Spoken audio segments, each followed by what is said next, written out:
Welcome, Wargamers. Doug here from 2 Plus Stuff, and recently online I had mentioned that I think that this book is the single greatest value in all of wargaming right now, and so what I wanted to do in this video is explain that a bit more. Now I'm going to be talking about Conquest, the game by Para Bellum, which is a fantastic game. You should definitely check it out. If you are interested in that or checking out any of the models that they have, I do have an affiliate link in the description down below to save you 10% on all of your purchases. It goes a long way to supporting me, this channel, and my family, and so I just really appreciate all the folks who have used that link before. Again, I do get a part of it, but it does save you coin. So without further ado, let's talk about why this book is so great. Now, I've been doing miniature games for quite some time. I got into the hobby with War Machine and Hordes, and they would put out new supplements every once in a while, but they would have models for everybody. Like, it would include new units and new lore and maybe some new artwork here and there. But ultimately, it was a supplement for everybody, and there wasn't really like a huge campaign element to anything. It was just, hey, here's a bunch of new units, everybody have fun. And that was just the way that Privateer Press did things, but other companies take that in very different directions by giving you more ways to play with the models that you already own rather than rules for new stuff. Certainly, the biggest contender on the block, and the one we talk about here most on the channel, is Games Workshop with supplements like this, where you have Wrath of the Everchosen, by the way, is my single favorite supplement for Age of Sigmar. Still is MVP, you can't beat it. Get out of here, Broken Realm series.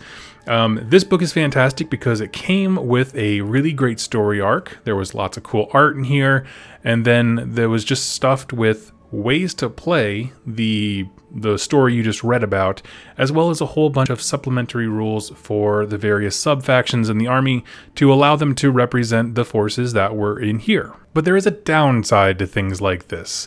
For example, at the time I was playing Magakin of Nurgle, if I wanted access to these rules, I had to go buy the book.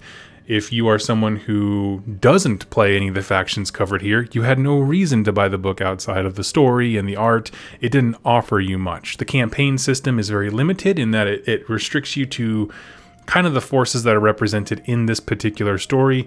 So I guess what I'm saying is the scope of this book is fairly limited to the factions in it. Now, there are a ton of factions in it, but not everybody gets a buff. And then we have this guy. This guy is a fantastic book. I'm going to go to the downward cam here in a second, but I want to give you a high-level view and explanation of why I think it's the best. I say it's the best because, one, the amount of value in this book for anyone who plays Conquest, no matter what faction you play, is astounding. It costs less than the Games Workshop book, and also comes with a campaign system that isn't dependent on a singular story arc. And there's a secondary system that you can use to track like the more detailed things. In Age of Sigmar terms, we would call it the Path to Glory. 40k has Crusade. Necromunda, you just do campaign stuff, but essentially where you track unit by unit who gets buffs and upgrades and veteran experience and that kind of thing. All of that's in here for $30 as the time of recording. So no matter what you play, there is a lot for you in this. Also keep in mind, Para Bellum's been around for like 2 years. Like, the game is actually extremely young. And the reason I think that's important is because in this book, they provide you with the background for, 3 new armies. Okay, like that's the first thing they give you. Because there's Wadrun, there's Weavers, and then the Free States or the Free Cities, City-States, something like that. There's a few combinations of those words. So I'm going to go ahead and just look that up real quick. City-States, nailed it. But my point is, for being such a young company with only a limited number of the many factions they have planned out, giving newer players at a very low cost all of the available lore for 3 of those factions is quite a huge deal, because it just exposes more of the setting and the world to new players. So for example, we're grabbing this guy here. If you don't know anything about AOS and you try to learn about the various armies, any of the armies from this book, you're not going to understand it because there's no context to it. They do give a little bit of background as far as like Slanesh, and maybe a touch when it comes to the Forces of Death. Again, it's all about Catacross trying to invade the 8 points. But on the whole, you kind of have to already know a bit about AOS to really get the value out of that. Whereas this, you can jump in with this book, and learn about 3 cool armies, one of which is available right now, the Wadroon. The Weavers are coming soon, and I assume so are the city-states. But this is a fantastic value for just giving information about other armies to other people. Like, no matter what you play, if you're new, if you just have a starter set, just learning about the world is huge. I mean, you can come in here with fresh eyes and learn a lot. Accessibility and lore information is something I'm always a fan of. But not only do you just get flat information about various factions, you also get 2 really compelling storylines, and I'll go to the downward cam to show you what I mean. So here we are looking at the appendix here in the front, and what I wanted to point out is that the flow of the book, if you're curious, we have the 3 factions. I guess there's 4. I didn't think about that. So there's a Wadroon, the Old Dominion, the Weaver Courts, and the City-States, each with their own little sub-factions and things like that. So there's all the lore for those armies that exist right now. Beyond that, there's one section called Battles in the Age of Worship, which is essentially giving you... I talk about how in Wrath of the Everchosen, they give you the story of Catacross invading the 8 points and then rules to play it out.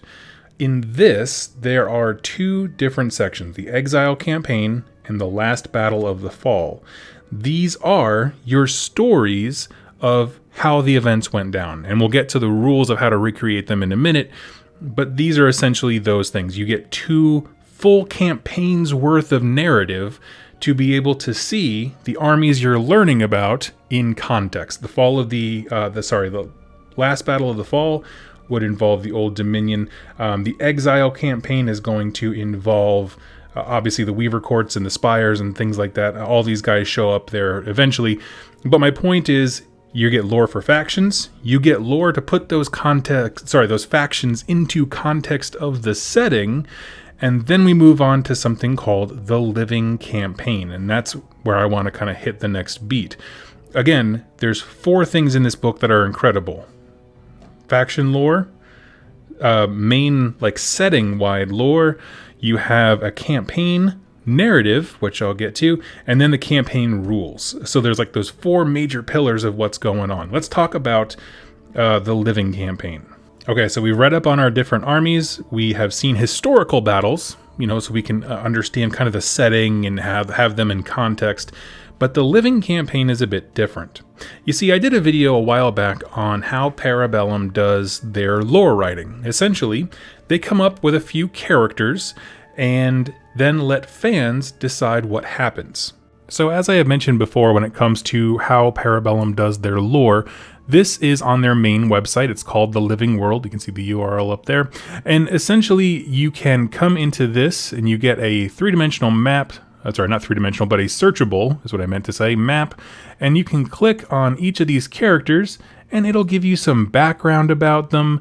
And then at the bottom, you have a choice to make. Now, players all over the world are contributing with hobby progress, purchases, sharing articles, that kind of thing. And so they're contributing to this campaign through that. Now, of course, there are a limited number of characters. Some of them are quote-unquote in season, meaning their stories are progressing. Some weeks, some of them just need to chill and they'll kind of regroup their forces, that kind of stuff.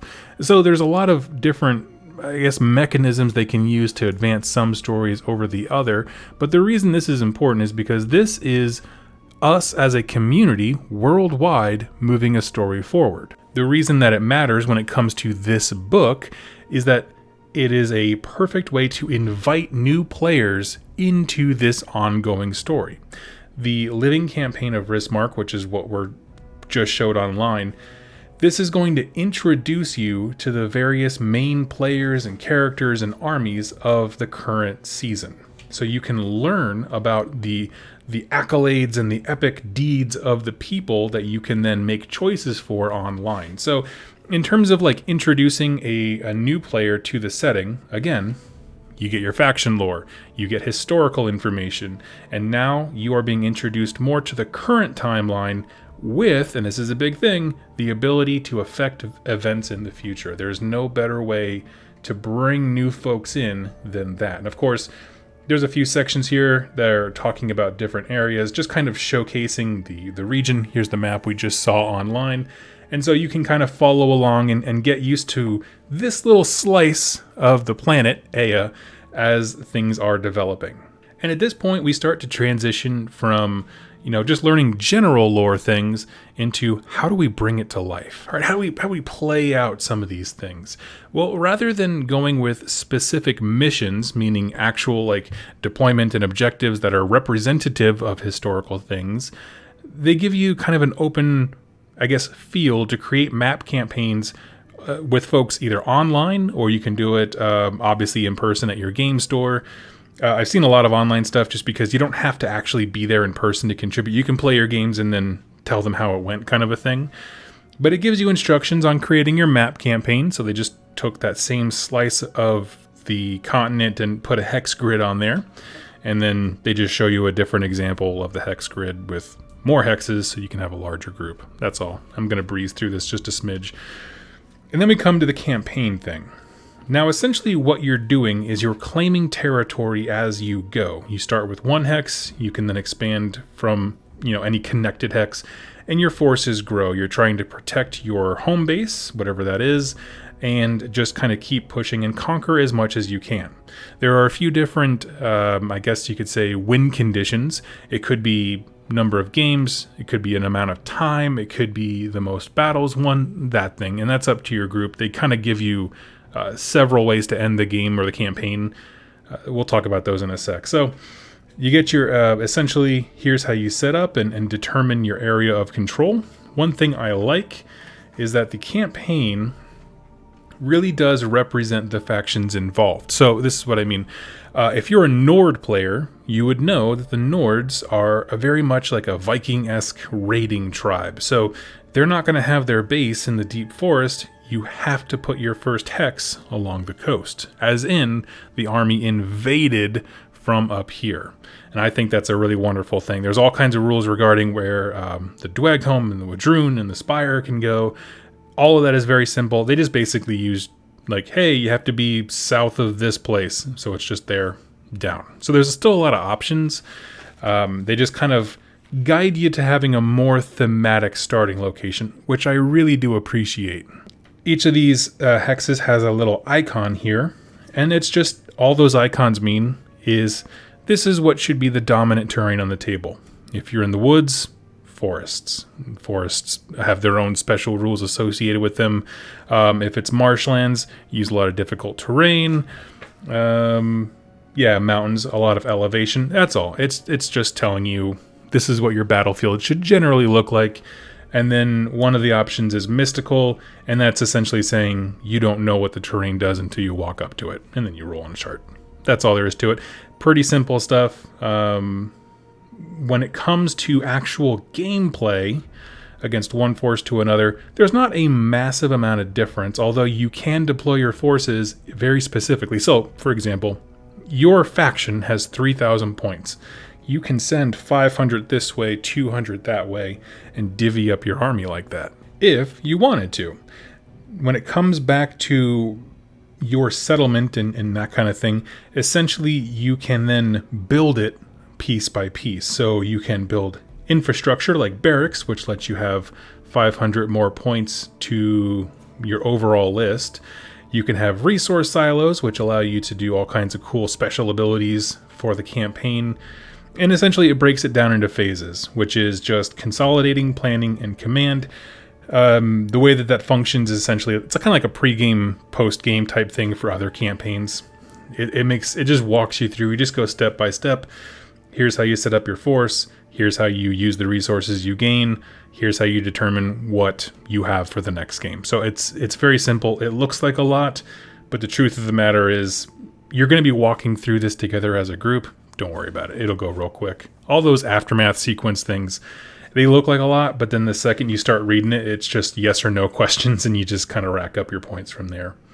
Now, as far as the campaign ending, like I said, they have a few different options for you.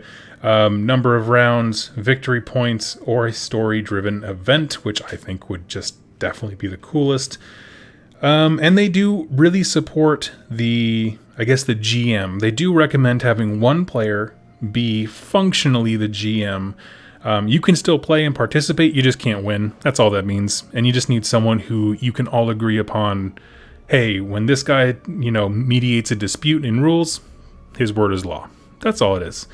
But I like the fact that they have information here to support that position, because it sucks sometimes to be the event organizer.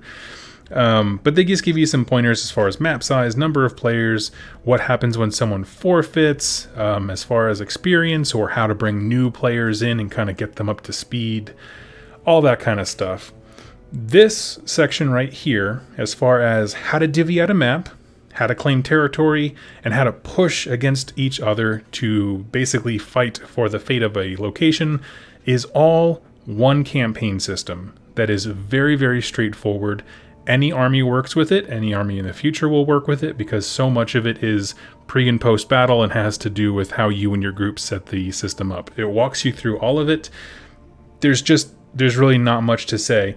One thing I do like is that they add in an attacker and defender perk, which is fantastic, because it just makes it, in addition to like a normal mission of which you can roll a bunch of them, these kinds of things make it feel like one army is truly opposing the other, invading or being invaded. So I like that kind of stuff.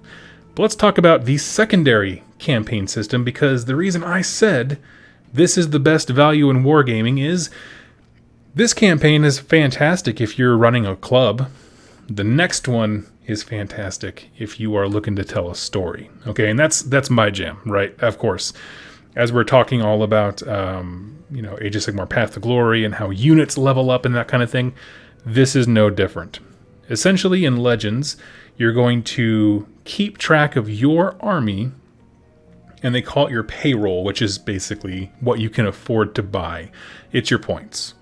You can go through here, and essentially you just create a sheet for every single unit. They gain experience along this cool little grid. I'll go to oh yeah, here we go. So right here in the back, we have the Regiment Renown sheet. So you'll have one of these for each of your units in your army. And then there's the character sheet. And they work a little bit differently because they have different perks and things like that. What you're looking at here is essentially an experience track. So let's say you started here, number 1. Every time a unit gains experience, as dictated by what we'll talk about here in a second, you just X out one of these little boxes. When you get to the end, you go to the next track. If at any point you come into contact with a gray square, you stop, you get a bonus, meaning a special ability, a once per game thing, maybe it's an artifact or an item, and then you just go to the next one. You start again, hit a gray square, get a bonus. Start here, go to the next one. Now, the reason I like this system, as you'll notice the headers for these things: Feral, Recruit, Regular, and Elite. That's denoting how experienced you are in battle. Feral is a thing that most units don't start at. Feral would be like if you had attack dogs with you, where they don't accrue experience in the same way as a normal soldier, so they have to level up way far, whereas most units start at Recruit. That's all there is to it. You just start here, and you get greener, I guess you could say, as you go. You get better and better as time goes on. And of course, there's the same thing for the different characters. As far as playing against new folks, there's ways to kind of mitigate it so that your bonuses per unit and per character aren't just suffocating to new folks. So that's wonderful. I always like seeing that. Essentially, let's talk about gaining experience, okay? So when it comes to gaining XP, there's actually a lot of ways to do it. And what I like about it is Age of Sigmar is really good about the way that experience happens in that game as well, but 40k is very, very clunky and nitpicky. Essentially, there are ways to gain experience on a unit-by-unit level. Then there's ways to gain experience on an army level. Just, for participating in a game, you get experience. For surviving, a unit will gain experience. You can basically attribute these however you want. If a unit gains XP, it can only be spent on itself. If you gain XP through, the game-wide things, you can attribute those wherever you want. And I like that quite a bit. So that way, if you have a killer game, but one unit just didn't perform, that's a bummer. You can still put XP into them even though they got deleted right away. But the thing that I like about this system, and the thing that makes me very excited about it, is the fact that they are not only achievements that anyone can do, meaning the ones that we saw here, right? This is when you gain XP on a unit basis. You don't die. You destroy something bigger than you. You win the battle is a army-wide one. But then there's faction-specific ones, and I love this because it just incentivizes you to play like the army you're trying to represent. For example, let's go with achievements list over here. We have the 100 Kingdoms. Let's see, achievements. I'm trying to pick a very generic unit. Here we go, militia. The regiment destroys 2 or more cavalry or brute regiments in the same battle. That is a huge achievement for something like militia, but I'm sure the Household Guard or the Gilded Legion could certainly do that. If you achieve this, you gain the perk. When the regiment uses their support special rule against cavalry, they add the full number of attacks. Basically, it just gives you I'm not going to go into the jargon of how Conquest works, but you get a huge bonus for doing that. And so this is another thing you can keep track of. You can have very well experienced and hardened soldiers. And over here is the same thing for characters. For them, a lot of times it's like having an entourage of people around them to make them better at stuff. Same thing for the Spire. Here's the units, what they have to do, and the perk they get for achieving it. Dwegholm, Nords, Wadroon. What else we got? Experience, track, and notoriety. Again, this is how you can track how good your guy gets. When you do hit one of those gray squares, you get different perks. And for this, again, you can see the different levels. You start out as a recruit, you get +1 resolve, and then as you go into the medium, all of a sudden, these are some better buffs, and you're picking from here and just adding those to your unit. And I like that quite a bit. And they broke it up by the different unit types, which is nice because you don't want some of the unit bonuses for a monster on like an infantry unit. That wouldn't make any sense. In addition to these perks that are by regiment type, right, whether it's light infantry, that kind of thing, there's also faction-specific ones. Again, something I'm a huge sucker for is just faction-specific stuff. And so, what's a cool one? Let's do Spires. Superior Creation. You can gain Resist Decay, which is wonderful because they have a lot of ways to dump decay, which is like, again, it's a very thematic thing. It's their specific faction thing. Yeah, there's a whole bunch of those too. So we have faction perks here, and then these are the same thing but for characters because they operate a little bit differently. And then it ends up with new special rules that were added to the game, either through the campaign modes or just through new units being released, and they just wanted it printed somewhere. So that's like a walkthrough of the book. The question of why did I call this the greatest value? Well, for one, Conquest as a whole is a generally cheaper war game than the big ones, which are just Games Workshop games. And then many other rank and flank games tend to be a little bit pricey as well. Conquest is very affordable. It's quite a bit of fun. The systems that we talked about here are great because they work for both game modes. If you don't know, Conquest as a whole has 2 different game modes. Last Argument of Kings is the full big battle army ones, and then the other one is called First Blood, which is more their skirmish thing. They function very similarly, it's just one is kind of scaled down for smaller units to act more independently. And so they're not ranked up or anything like that. The system for how you claim territories and fight over things works the exact same. And then when it comes to like how units and stuff level up, you would just track on a soldier by soldier basis as opposed to regiment by regiment. I guess what I'm really saying is this is a book with something for literally everyone if you play Conquest. If you're just interested in the lore and the art, there's tons of that. For 4, I was wrong earlier, there's 4 factions in there. If you want a slice of the history of the setting, there's 2 huge story arcs for that. If you want to have a group of your friends all play games together, there's a way to do that with a map-based campaign. Just go ahead and make sure one of them acts as a DM, just to kind of keep things on the level. They can play, they just can't win. And then all of that's supported by a wonderful way of doing a slow grow league, which you can do in addition to the map campaign or on its own and just play games and keep track of your own units through Yeah, I think, what do they call it? Conquest Legends. That's what they call it. Legends is there when you track the progress of the various units and that kind of thing. When I think about a new player coming in and trying to understand the miniature wargaming as like a whole, it gets very daunting when you're like, hey, you want to play Blight Kings for Age of Sigmar, for example. You have to buy an army, first of all, then your battle tome.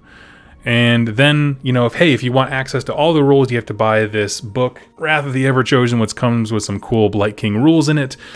And it's just one of those things like, not everybody sees the value in things like this because it's so fixated on covering just a few factions, right?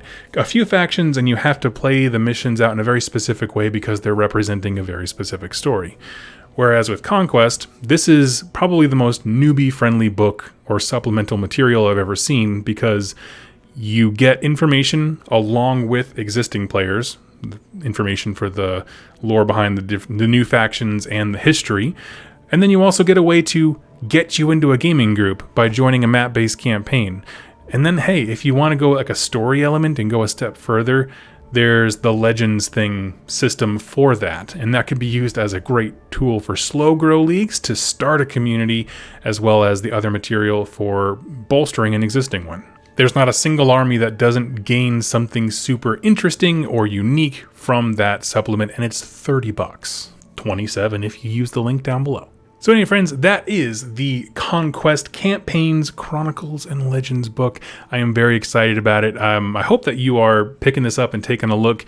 It has a lot of value in it. The game is a lot of fun, but I've been waiting to play it locally. We had a local event here that I had to actually dip out on because I have a family commitment. But yeah, I'm loving everything I see from Conquest. Para Bellum seems like a very involved and active gaming company that is thoroughly modern with stuff like having the online portal to interact with the creators, as well as, kind of chart the course for lore as players. And then things like this, where it's just for $30, you get a lot of ways to play the models that you already own. That's awesome. So let me know your thoughts on the campaign book. Leave them in the comments down below if you are a Conquest player or Conquest curious. Go ahead and ask any questions that you have, and I can answer them and get you pointed in a direction for you. So thank you all so much for watching, and happy wargaming.